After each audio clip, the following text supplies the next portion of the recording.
When I played the national team, then that was already 10, 12 years ago, and comparing with now, we have now very popular football here, and we got much more football players and much more facilities for football.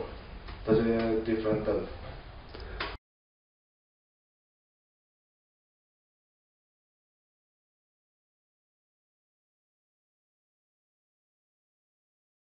I think me and all the other coaches who were there is very happy for that they can learn from you and for soccer service, and I think this is very useful for them.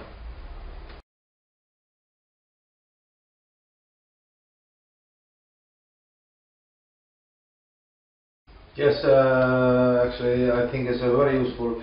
This Econo method, if you train by this, you have to think all the time, not run around the pitch, but you have to think. It's the main thing.